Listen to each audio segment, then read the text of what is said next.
Welcome to Brush Up Your Game in the first Cosmic Encounter Power Showdown. Well, at least that's what I've decided to call it.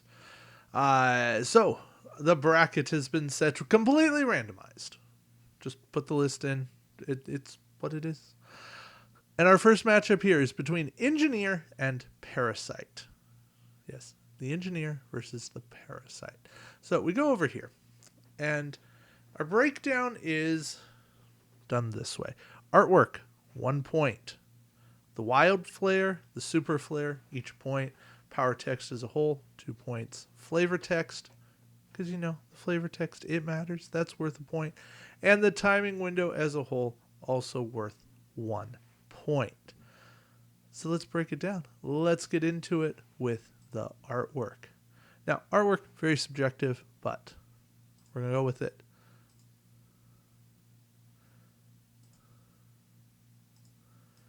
All right. I'm still here. All right.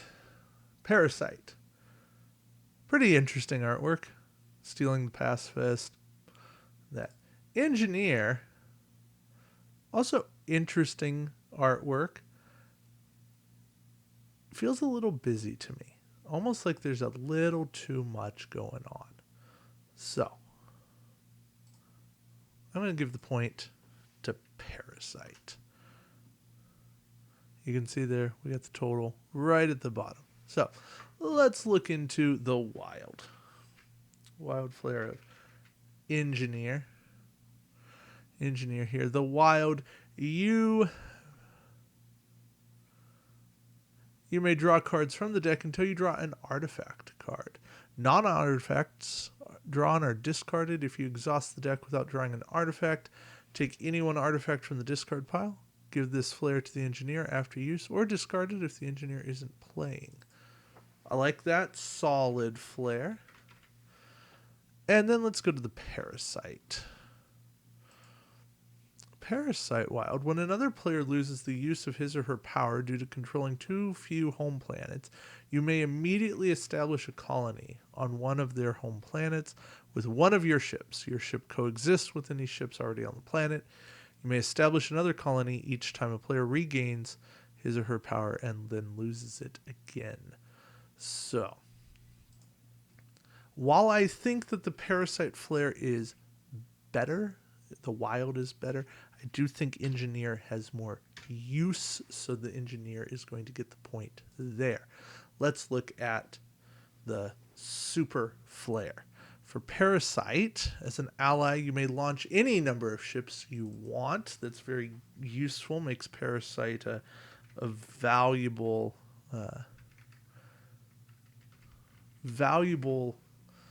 ally to invite. The Engineer super, when using your power, instead of drawing 2 tech cards, you may look through the technology deck and take 1 card of your choice, then shuffle the technology deck. Ooh. I like both flares. I'm going to give both supers a point. We'll have to perhaps come back and revisit that one if needed. The actual power. All right, Engineer, you have the power of technology as main player. When you lose an encounter or fail to deal, you may use this power, draw 2 tech cards from the technology deck, even if it is not otherwise in play. You may choose one of the drawn cards to place face down on this sheet. If you do so, and another tech was already on this sheet, the new one replaces it. The techs you do not keep are discarded. You may research the tech card on this sheet normally and or count your ships in the warp towards its research cost. See, that's a nice double use there. When the tech's completed, move it off this sheet. Ships counted from the warp do not return to colonies with other researching ships, but may be used for the effect of a tech such as Cold Sleep Ship or Genesis Bomb. If this power or tech card on it is stolen, disabled, they return to your home colonies. So, I like Engineer. It's very, very different. Utilizes the tech deck, whereas Parasite, you have the power to infest, unless specifically prevented by another game effect. When it's your turn to ally, you may use this power to ally, sending 1 to 4 ships as usual with one side in an encounter as if you had been invited, even when you were not. And while I do love being able to join another side, uh, this is tough. I like the simplicity of Parasite. You just get to ally, whether they want you there or not. Engineer depends on losing, but you get some really cool effects. I I don't want to split it. I I want to give. I'm gonna do it. I'm gonna give 2 points. I can't do it. I'm gonna give 2 points to Parasite. Parasite, I think, is the way to go here. Just because you always get to use it. Engineer depends on losing an encounter.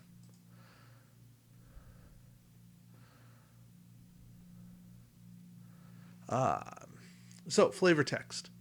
Parasite evolving late on their almost totally polluted world. The parasites had to depend on the already dominated life forms for survival, but so rapidly did they succeed in infesting their home planets, they now need unsuspecting hosts to carry them throughout the far reaches of space. See, that paints a good picture. I like that.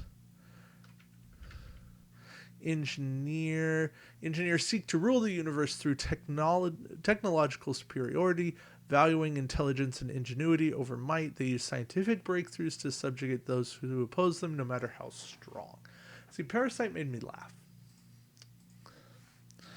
And they both have very limited timing windows, but I'm going to give it to Parasite, and Parasite has won this first matchup. And Parasite has won by a score of 6-2.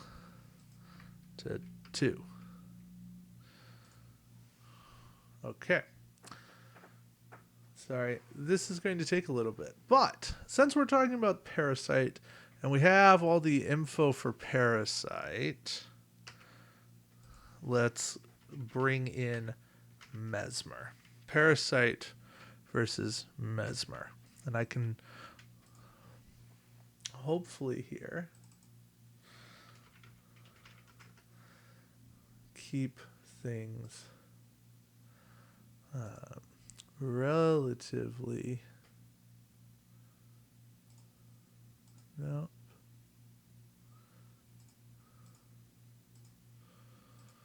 Well, we'll skip artwork. We'll come back here. So, Mesmer. I should probably do this in a different order. See, I'm learning as we go. Mesmer, the power. You have the power of mass hypnosis. You may use this power to play any artifact card from your hand as though it were an artifact card you name. If you are zapped, you return the card to your hand, but may then play it normally for its originally printed effect, if appropriate. I like Mesmer. I think that's going to beat out Parasite. I mean, it's trickier, but Mesmer is so much more powerful. So, Mesmer's got Parasite just on the power. The history. Remember, Parasite made me laugh. So, history. Raised in a society where grace and physical charm are equated with success, the unsightly Mesmers have, as a defense, developed the power to entrance all who might gaze upon them. Now accomplished performers, the Mesmers can bedazzle a crowd into believing anything. Only long after the glow has faded do the most astute begin to wonder how much was real and how much imagined. Ooh, that also paints a really good picture. But the Parasite still made me laugh. It painted a picture as well.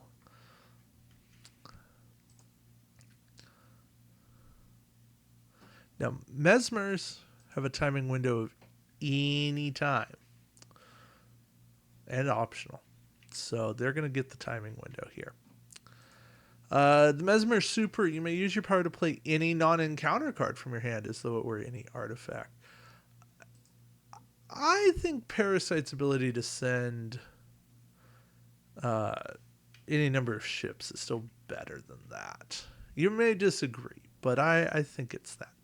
The Wild, I'm going to have to remember Wild Parasite, but Wild Mesmer, as a main player, after you reveal an attack card with a value lower than 10, you may change it into a Negotiate card. That's useful. Get some cards if you're going to lose. Parasite's Wild. Ah, right. The take over a planet. Get cards, get a planet. Mesmer Wild's going to show up more frequently. Parasite Wild, more potent when it works. Much more potent, but it so rarely works. I've been in plenty of games where nobody loses their power. I'm going to give it to Mesmer.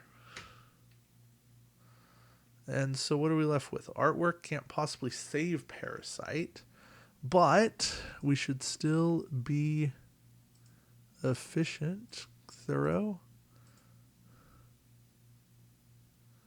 It just doesn't want to work. Let me pause and let's fix it. There we go. Okay. Parasite here. Again, using the pacifist. Mesmer. Not exactly cute, but very evocative picture. I like it. I'm going to give this one to Mesmer. Sorry. There we go. All right. So by a score of 5-2. By a score of 5-2, Mesmer advances. Who will Mesmer meet? Well, we got to go. We got to see here. All right. And my goal here, we're going to get through this top bracket in this video. So we need the Brute versus the Meek. Give me a moment, and it will be all set up. All right. So Brute has this very interesting kind of floral design. I mean, going, hey, wait a minute. I know I'm a big bad, but I'm not. I'm a really peaceful guy. Meek, on the other hand, kind of just whatever. I don't know. I like the art on Brute much better. Let's compare wilds. So the Brute Wild, as a main player or an ally, before compensation or rewards are gained, you may reduce each player's compensation or rewards to 1.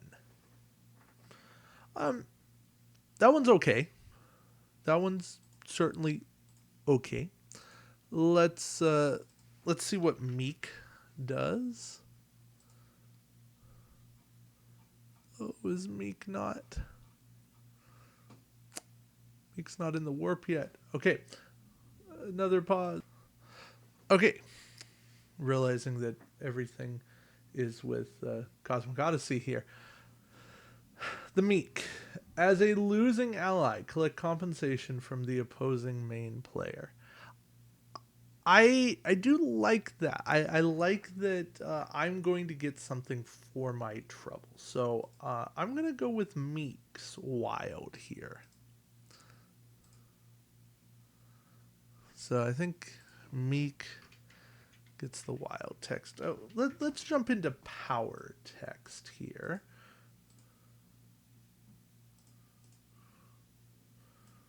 Okay, Brute, and this is alternate timeline Brute, by the way. This is the Brute from Odyssey, not Cosmic Storm.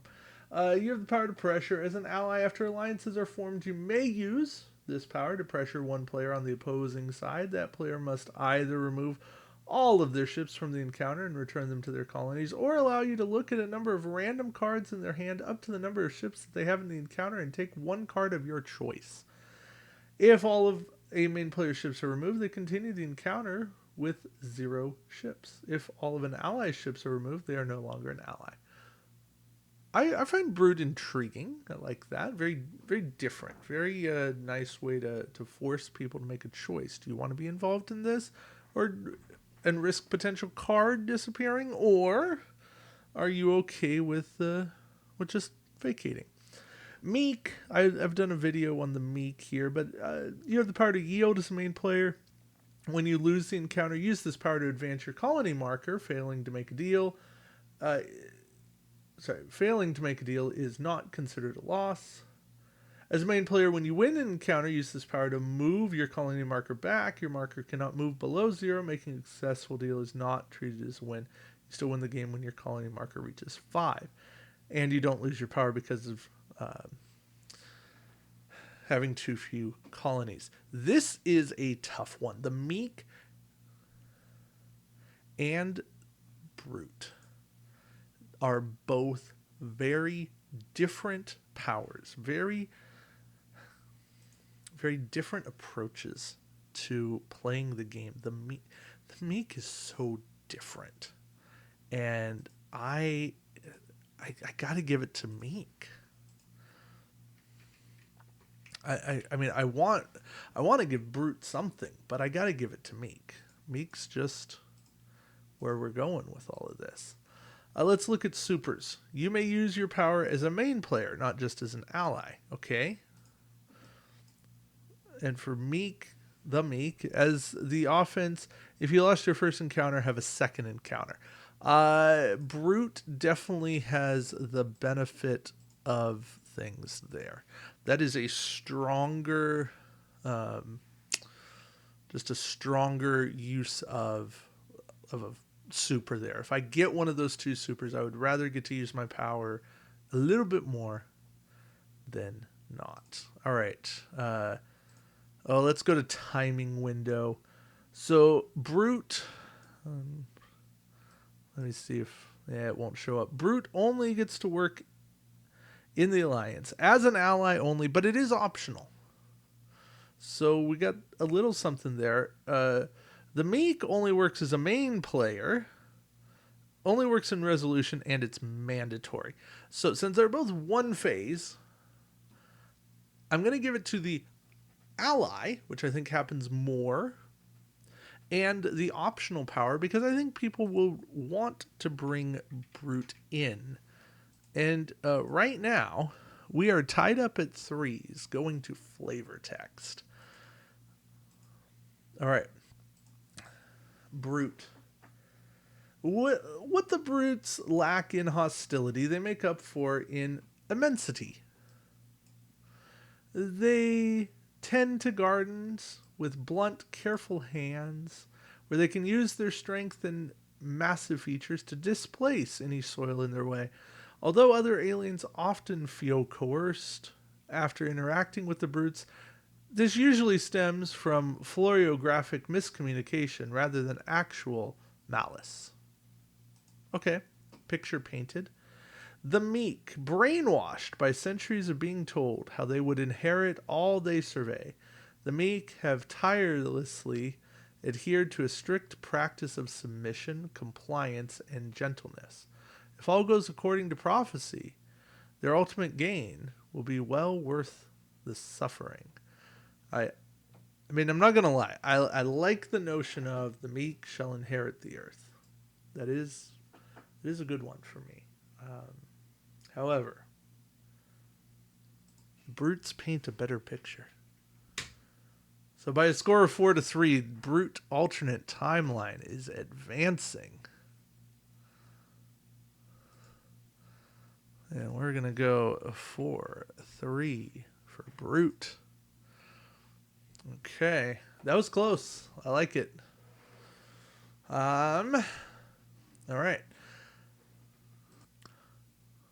All right. I know this isn't fair, but it's my tournament. Whirligig advances over Voyager. While I like both powers, Whirligig is completely dominant here. Everything about Whirligig is just more fun in my mind. So Whirligig over Voyager. Yeah, it is rare that I'm going to pull that one, but the Whirligig, much better. Which brings us to Brute versus Whirligig. So, let me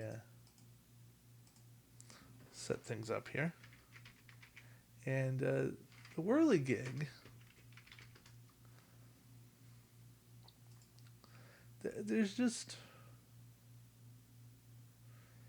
yeah.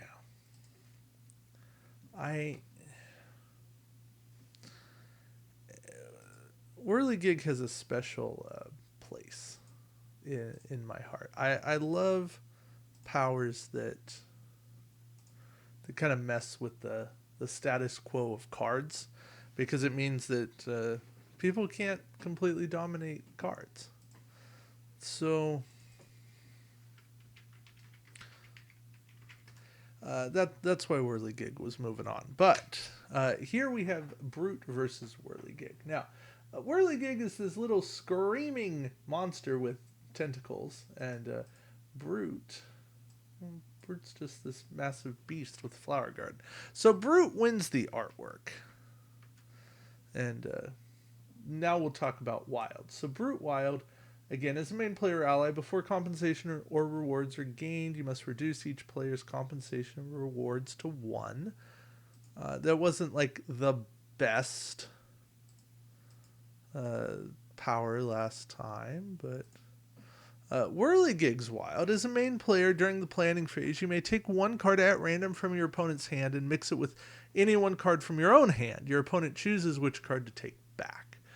I like this one. I think this one's fun. It's a little bit of do you want the thing? You got a chance to get what you had back, or you got a chance to get what I had. There's no chance I gave you a good card. No, zero whatsoever. Now, which one's better? I think it's Brute. I do think Brute has a better Wild. I think Whirligig's Wild is more fun, but I think Brute's Wild is better. Now, Whirligig Super, when using your power, you may look at your opponent's hand before mixing all the cards together. That's nice. Brute Super, you can use your power as a main player. Again, I like that, but I do think Whirligig's going to get the benefit of the Super here. Now, let's talk power text. Whirligig, you have the power to swirl. As a main player, during the planning phase, you can use this power to mix the other main player's hand with your own. You and your opponent put your hands face down on the table, and then you mix them together. Then you choose how they will be returned. Even Steven, both players get an equal number of cards. If there's an odd number, you'll get the extra card. As is, each player gets the same number of cards they originally had. Or switcheroo, each player gets the number of cards the other player originally had. Once you decide, the other main player takes his or her assigned number of cards at random from the mixed hands. You take the rest. And I just like that flexibility, that there's a lot there to like. Now, the Brute, again, if we recall here, is an ally. You're going to pressure 1 player on the opposing side, potentially take a card from them. I think Whirligig's doing a better job at taking cards out. But I think the Brute has that potential ally remover or main player remover. But at best, Brute's getting a card. Whirligig is changing the face of card complexity. And I think that's a big feature. Now, Whirligig, well, let's look at the history. Or as I call it, the flavor text. A seemingly wacky species, the Whirligigs are actually quite clever. As they swirl from planet to planet, those they encounter are left befuddled. Oh, befuddled. That's a good word. Less becomes more, high becomes low, and good becomes bad. The uncertainty caused when the Whirligigs come to call lingers long after they've left. Still, as much fun as that sounds, it's reversing polarity, and I like that. I like the changing effects here. The Brute's flavor text is just fantastic. I love what the Brute has there. What the Brutes lack in hostility, they make up for in immensity. It's just fun. So the Brutes go to flavor text. Now, we're all left to timing windows. And Whirligig, main player, planning phase. Brute, ally only, alliance phase. Both are optional. It's a wash. But I think alliance beats out main player. That's the only thing I got. So by a score of 4-3, the Brute alternate timeline is going to take it. So we're going to report that in, and it is Brute 4, Whirligig 3. And, well, let's knock this one out. Mesmer versus Brute. We'll just change this here. Change that there. All right, well, we've seen Mesmer's art. Right? We know...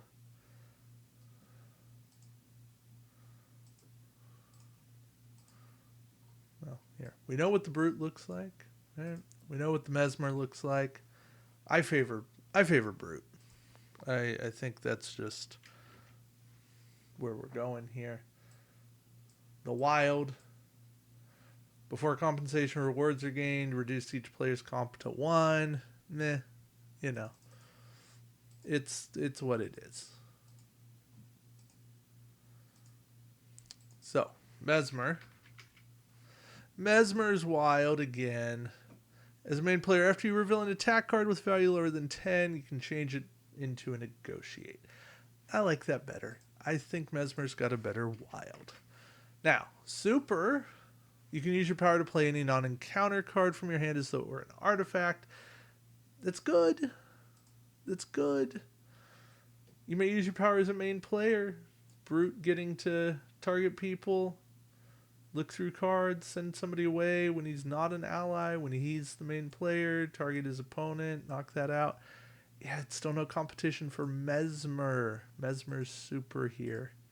I gotta give it to Mesmer. So Mesmer up 2-1. 2-1. All right, power text. Mesmer. Playing artifacts. Name your artifact.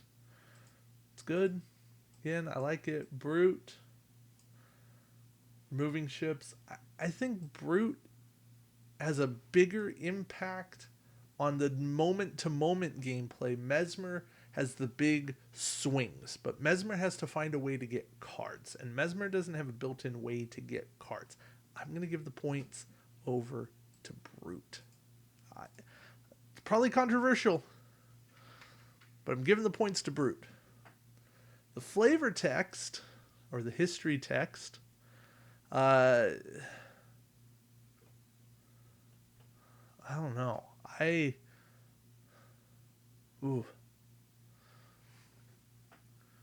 Mesmer's flavor text is the history is good. I like the use of the word bedazzle. It paints a very good picture. But Brute uses a word floriographic. And there's just something about that art, that text, that makes me go, yeah, I feel like I've encountered the Brute.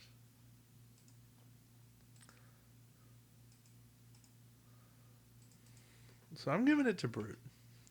And then the timing window. Well, Mesmer definitely has more flexibility with the timing window. But that means by a score of 4-3, a Brute is moving on. And that puts Brute in the top, into the round of 4, or the 4th round. So that's been a journey for Brute. Brute's taken out Meek, Whirligig, and Mesmer. So, yeah. And all close scores. Every game, Brutes won 4-3. I have a feeling Brute's going to go down. But I'm going to say this. We're going to stop the video there because it's a half hour. So stay tuned. We will have more. We will finish up the top here, find Brute's 4th round opponent, and we're going to keep going. We got lots more matchups. We have eliminated 1, 2, 3, 4, 5, 6 aliens so far. We have, let me see if I can find the big number. I think it's 230. So we've eliminated 6. We got 230-ish more to go. All right. Thank you all for watching. Until next time, keep brushing up your game. Bye.